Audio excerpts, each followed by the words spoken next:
আসসালামু আলাইকুম রহমতুল্লাহ। Hello viewers, নবম ও দশম শ্রেণীর শিক্ষার্থী বন্ধুরা, আশা করি ভালো আছো।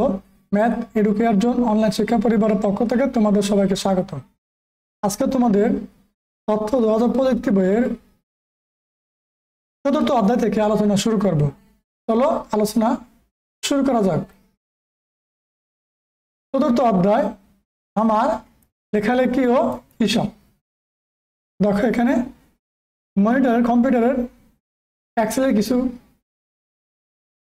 চিত্র দেওয়া আছে। এখানে কোনটা কি কাজ এগুলো বুঝেছে। এগুলো মূলত হাতে গেলে প্র্যাকটিস করলে ভালো হয়, তাহলে বোঝা যায় এবং এখানে ক্লিয়ার দেখা যায় না।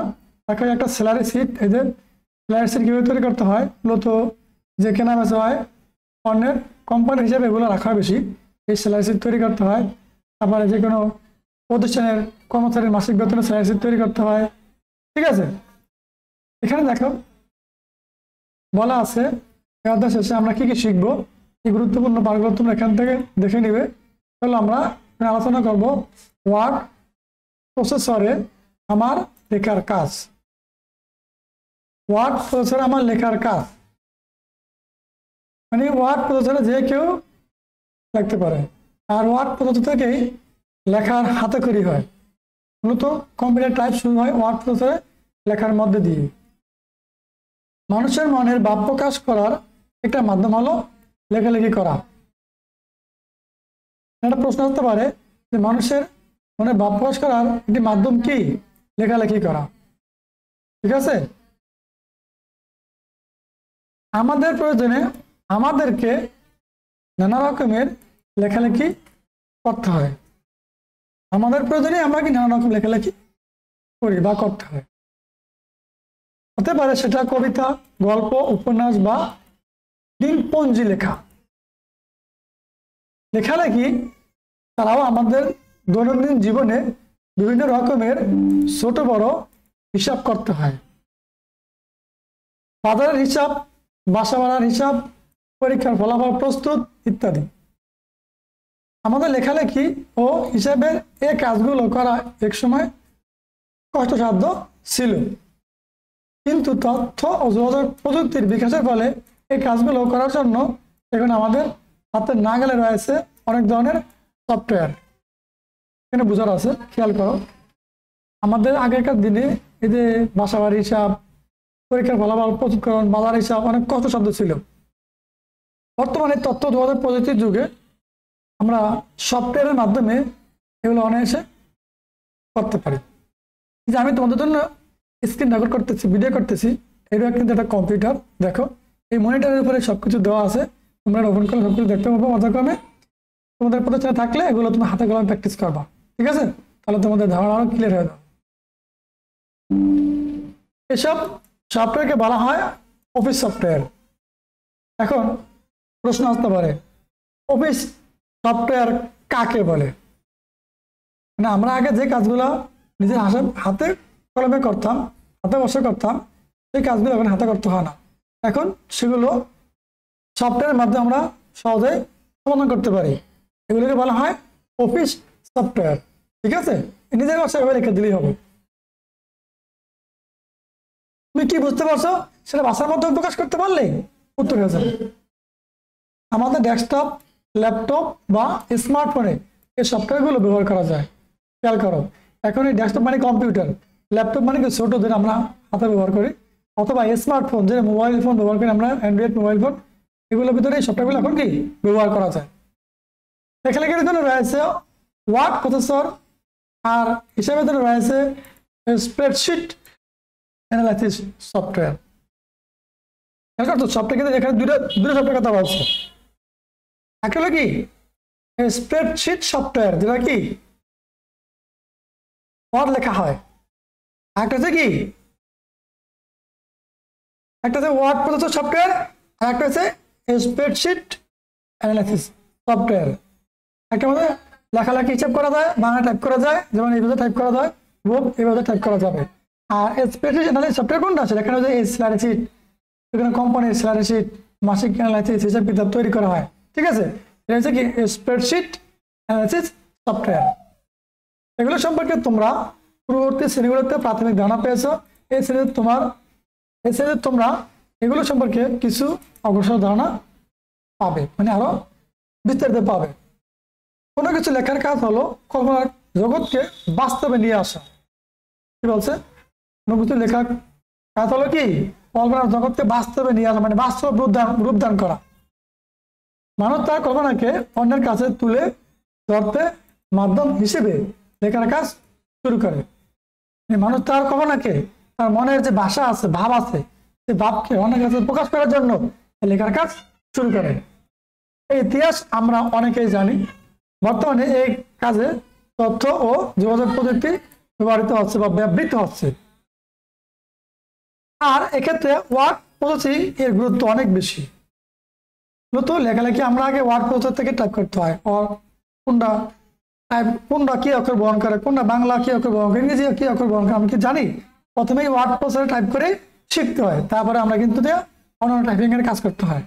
আগে টাইপিং শিখতে হইব, আর এই টাইপিং হাতে করে শুরু হয় এই ওয়ার্ড প্রসেসর থেকে। টেলিভিশন, মোবাইল ফোন বা কম্পিউটার ইত্যাদি যন্ত্রে তথ্য গ্রহণ ও উপস্থাপনের জন্য বেশিরভাগ মানুষ লিখিত কোনো কিছুর প্রয়োজন হয়। যে টেলিভিশনে সংবাদ উপস্থাপন করে এর কিন্তু আগে লিখে রাখে, পরে উপস্থাপন করে দেখে। আগে যেভাবে করা হোক না কেন, এখন এই কাজটি করা হচ্ছে ওয়ার্ড প্রসেসরের সাহায্যে। আগে তো ওয়ার্ড প্রসেসর ছিল না, আগে টাইপিং মেশিন ছিল, সেখানে টাইপ করতে হাতে।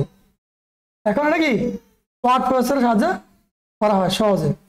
ওয়ার্ড প্রসেসরের কাজ হলো, কাজ করতে গিয়ে আমরা অনেক সুবিধা পেয়ে থাকি। যেমন দেখো, ওয়ার্ড প্রসেসরে কাজ করতে গেলে কি কি সুবিধা পাই, এই সুবিধাগুলো আমরা এখন জানবো। শুরুতে কি বলছে, নির্ভুলভাবে লেখালেখির কাজ করা যায় এবং ভুল হলে সাথে সাথে সংশোধনের সুযোগ পাওয়া যায়। নির্ভুল হলে কি লেখাটা নির্ভুলভাবে লেখা যায় এবং ভুল হলে সাথে সাথে সংশোধন করার সুযোগ পাওয়া যায়। সম্পাদনের সুযোগ থাকায় লেখার কাজ নান্দনিকভাবে উপস্থাপন করা যায়, মানে সুন্দরভাবে উপস্থাপন করা যায়, আকর্ষণীয়ভাবে, সেটাকে বলছে। নানাভাবে লেখাকে উপস্থাপন করা যায়, যেমন লেখার আকার ছোট বড় করা, রঙিন করা, বক্স আকারে উপস্থাপন করা ইত্যাদি। লেখাটাকে আমি নানা স্টাইলে বলে, স্টাইলিশ, ছোট বড় রঙের বক্স আকারে স্টাইলিশ ভাবে উপস্থাপন করা যায়। পুরো লেখা প্রথম থেকে শুরু না করে নতুন লেখা প্রবেশ করানো, লেখা মুছে ফেলা বা লেখাকে পুনর্বিন্যাস করার সুযোগ পাওয়া যায়। খেয়াল করো, মুছে ফেলা মানে কি ডিলিট করে দেওয়া, আর পুনর্বিন্যাস মানে কি এর সাজানো। ঠিক আছে, এগুলো করা যায়। আবার দেখো, ছবি, গ্রাফ, টেবিল, চার্ট ইত্যাদি সংশোধন করে ডকুমেন্টকে আরো আকর্ষণীয় করা যায়। বিভিন্ন ছবি, গ্রাফ, টেবিল, চার্ট সংগ্রহ করে সংশোধন করে এগুলো কি আকর্ষণীয় করে তোলা যায়। ডকুমেন্ট সংরক্ষণ করে তা যে কোনো সময় ব্যবহার করা যায়, ফলে একই কাজ বারবার করার প্রয়োজন হয় না। মানে একবার সংগ্রহ তৈরি করছে, এটা সেভ করে রাখা যায় কম্পিউটারের ভিতরে, যখন লাগে তখন এটা আবার আমি কি কপি করে নিতে পারি, আবার যখন লাগে তখন দেখতে পারি, সেটা বলছে আর কি। প্রয়োজন বোধে দরকারি তথ্য এক ডকুমেন্ট হতে অন্য ডকুমেন্টে কপি করা যায়, মানে এক জায়গা থেকে আরেক জায়গায় স্থানান্তর করা যায় কপি করে। একই সাথে একাধিক ডকুমেন্ট নিয়ে কাজ করা যায়। এটাতে কি একাধিক ডকুমেন্ট নিয়ে কাজ করা যায়। ফাইল রিপ্লেস কমান্ড ব্যবহার করে বড় কোনো ডকুমেন্ট অল্প সময়ে শব্দ খোঁজা যায় এবং প্রতিস্থাপন করা যায়, মানে কি রিপ্লেসমেন্ট করা যায়, খোঁজাখুঁজি করা যায়, তারপরে এক জায়গায় প্রতিস্থাপন করে নেওয়া যায়, সেটা বলছে। যখন কোনো ডকুমেন্ট বারবার ব্যবহারের প্রয়োজন হয় তখন সেটিকে টেমপ্লেট আকারে সংরক্ষণ করে রাখা যায়, যাতে সময় সাশ্রয় হয়।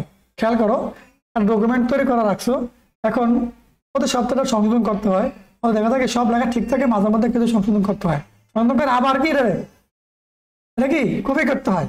তখন কি তুমি যারা লেখার পরে এটাকে কম্পিউটারের ভিতরে ইমপ্লিমেন্ট আকারে সংরক্ষণ করে রাখো, তাহলে দেখা যাবে যে তুমি এটার সময় সাশ্রয় হবে। যেমন ব্যাখ্যা দেখো, এখান থেকে প্রতি সপ্তাহে ল্যাব রিপোর্ট প্রস্তুত করার প্রয়োজন হলে সেটি টেমপ্লেট আকারে সংরক্ষণ করে রাখলে তা বারবার ব্যবহার করা যায়।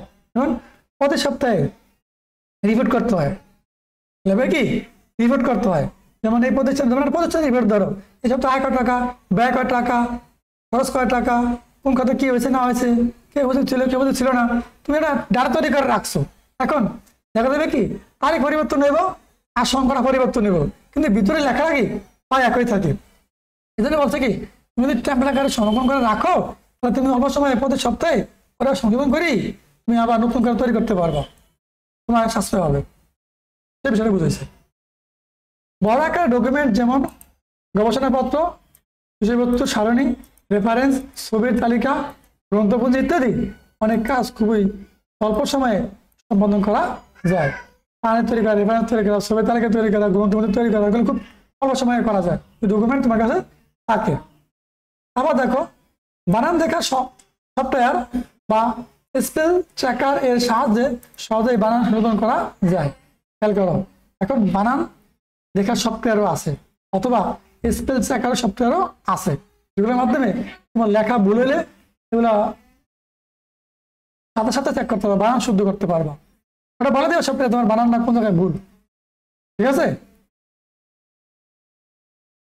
স্বয়ংক্রিয়ভাবে বানান সংশোধনের ব্যবস্থাও ওয়ার্ড প্রসেসরে রয়েছে। ঠিক আছে, মানে বানান ভুল হলে ওই জায়গাটায় তোমার একটা কালার হয়ে যাবে, লাল কালার হয়ে যাবে, তোমাকে বলবে যে এখানে বানানটা শুদ্ধ করতে হবে। ডকুমেন্ট সংগ্রহ করে তা যে কোনো সময় যত রয়েছে ততবার প্রিন্ট করার সুবিধা রয়েছে। ডকুমেন্ট সংরক্ষণ করে রাখছো, যে কোনো সময় তোমার ইচ্ছা মতো যতবার ততবার তুমি প্রিন্ট করার সুবিধা পাবা। ইলেকট্রনিক যোগাযোগ ব্যবস্থার মাধ্যমে যে কোনো জায়গায় যে কোনো সময় ডকুমেন্ট প্রেরণ করা যায়। বর্তমান তো ইলেকট্রনিক যোগাযোগ ইমেলের মাধ্যমে যে কোনো জায়গায় যে কোনো সময় যে কোনো ডকুমেন্ট প্রেরণ করা যায়। তারপরে কাগজের নথি বা ফাইলের পরিবর্তে ওয়ার্ড প্রসেসরে তৈরি ফাইল খুব সহজেই সংরক্ষণ করা যায়। ফাইলের ব্যবস্থাপনা সহজ, যে আধুনিক অফিস ব্যবস্থাপনায় অপরিহার্য হয়েছে। ফাইলের ব্যবস্থাপনা সহজ এবং আধুনিক অফিস ব্যবস্থাপনা কি অপরিহার্য ইত্যাদি। এখন এগুলা অতি সহজেই সংশোধন এবং সংরক্ষণ করা যায়। বর্তমানে এই ওয়ার্ড প্রসেসর যেটাকে বলি, এই যে তথ্য প্রযুক্তি খুবই গুরুত্বপূর্ণ অফিস চালানোর জন্য। এছাড়া ওয়ার্ড প্রসেসিং সফটওয়্যারগুলোতে আরো নানা সুবিধা রয়েছে, আমরা এগুলো ব্যবহার করার সময় অনেক কিছু জানতে পারবো। এত সব সুবিধার কারণে প্রতিদিন এর ব্যবহারকারীর সংখ্যা বাড়ছে। শিক্ষার্থীরা, এই যে আমাদের এখন প্রত্যেককে তথ্য প্রযুক্তি সম্পর্কে জানতে হবে, এটা খুবই বাধ্যতামূলক। তোমরা এটা ভালোভাবে এখন থেকে হাতে কলমে শেখার চেষ্টা করবে, আশা করি তোমাদের উপকারে আসবে। তোমরা পূর্ববর্তী শ্রেণীতে ওয়ার্ড প্রসেসর নতুন ডকুমেন্ট সৃষ্টি এবং পুরোনো ডকুমেন্ট খোলার কৌশল শিখেছো, আরো শিখেছো কিভাবে এই সকল ডকুমেন্ট সংরক্ষণ করতে হয়। এবার আমরা ওয়ার্ড প্রসেসরে আরো কিছু কৌশল শিখবো, কিন্তু এজন্য তোমাদের পূর্ববর্তিত জ্ঞান ও দক্ষতা কাজে লাগাতে হবে। পূর্বের লেখা দক্ষতা অভিজ্ঞতা কাজে লাগে, কিন্তু এখানে আরো নতুন কাজ করতে হবে, শিখতে হবে, ওগুলো ছাড়া পারবা না। আমরা জানি মাইক্রোসফট অফিস হলো পৃথিবীর সবচেয়ে জনপ্রিয় ও বহুল ব্যবহৃত সফটওয়্যার। খেয়াল করো, এখানে চমৎকার প্রশ্ন আছে, যদি আজকে ক্লাসটা একটু বড় হয়ে গেছে আলোচনা বিস্তৃত করার জন্য, যে আমরা জানি মাইক্রোসফট অফিস হলো পৃথিবীর সবচেয়ে জনপ্রিয় বহুল ব্যবহৃত কি সফটওয়্যার।